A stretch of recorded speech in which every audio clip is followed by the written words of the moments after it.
এইখানে দেখেন আমি ছবিতে দেখানোর চেষ্টা করছি যে জমিদার আমলে আমলাতন্ত্র মানে জমিদারিটা কেমন ছিল, এরকম হায়ারার্কি ছিল, ওটা একই জিনিস এখানেও আছে। আবার এই পাশে আমি দেখানোর চেষ্টা করছি যে উপনিবেশের সাথে আমলাতন্ত্রের সম্পর্ক কি। তাহলে এটা হচ্ছে প্রথম প্রবলেম যে আমরা এখনো ব্রিটিশদের সেই ঘানি এখনো টানতেছি। আমরা সেই জমিদারি আমলের সেই শাসক প্রজা সম্পর্কের সেই ঘানি আমরা এখনো টানতেছি বর্তমান আমলাতন্ত্রের মধ্য দিয়ে। এবং এটা যে একটা প্রবলেম, এটা আমার আপনার কথা না, এটা সারা পৃথিবীতে যারা পাবলিক অ্যাডমিনিস্ট্রেশনের যারা স্পেশালিস্ট তারা বলতেছেন যে এই আমলাতন্ত্র যেটা চলতেছে এটা একটা প্রবলেম। বিশেষ করে ম্যাক্স ওয়েবার যে আমলাতন্ত্রের কথা বলছেন, ওয়েবারিয়ান ব্যুরোক্রেসি, এইটা একটা সমস্যা। এই প্রণব মুখোপাধ্যায় কে বলেন তো? প্রণব মুখার্জি কে? এটা ভারতের কি? ভারতের ফর্মার প্রেসিডেন্ট। উনি বলতেছেন যে আমলাতন্ত্র আমাদের উন্নয়নের সবচেয়ে বড় বাধা, আমলাতন্ত্র উন্নয়নের সবচাইতে বড় বাধা, এটাকে সংস্কার করতে হবে। দুটা জিনিস মাথায় রাখবেন, একই সাথে আমলাতন্ত্র আমাদের উন্নয়নের একটা রাষ্ট্র পরিচালনার জন্য সবচেয়ে গুরুত্বপূর্ণ একটা জিনিস, গুরুত্বপূর্ণ একটা বডি, একই সাথে এটা রাষ্ট্রের উন্নয়নের জন্য সবচেয়ে বড় বাধা। সুতরাং এটাকে কি করতে হবে? আমাদের বাদ দিতে হবে। কি করতে হবে?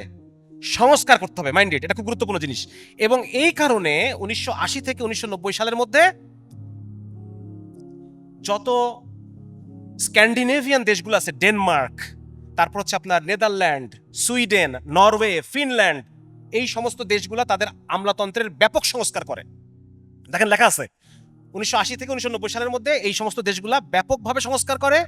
এবং এই সংস্কার প্রক্রিয়াটার নাম হচ্ছে এনপিএম, নিউ পাবলিক ম্যানেজমেন্ট।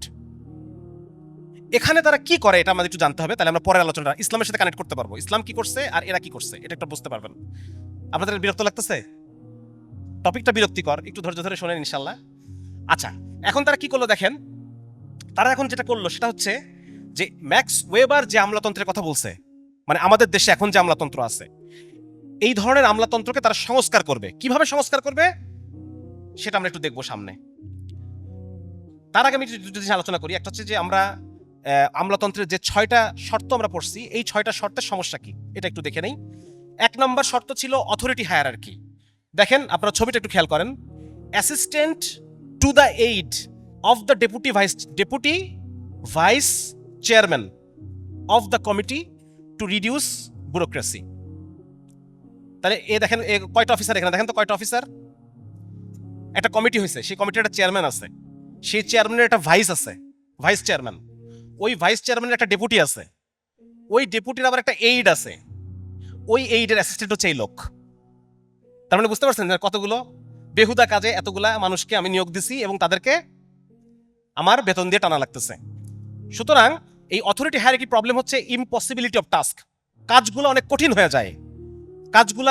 যায়, এক্সপেনশনারি টেন্ডেন্সি, দীর্ঘসূত্রিতা, অনেক টাইম লাগে, স্লো টু চেঞ্জ, এটা কাজগুলো সহজে হইতে চায় না। ইয়েস ম্যানশিপ, yes sir, yes sir, yes sir. কখনো কথা বলতে দেখছেন কোন অফিসারকে? তার বস ফোন দিছে, আপনি পাশে দাঁড়িয়ে শুনতেছেন, কখনো হয়েছে? 1 মিনিটের মধ্যে 100 বার স্যার বলবে। 1 মিনিটের মধ্যে 100 বার বলবে স্যার, স্যার, স্যার, জি স্যার, জি স্যার, স্যার, স্যার, স্যার, জি জি স্যার, স্যার, স্যার।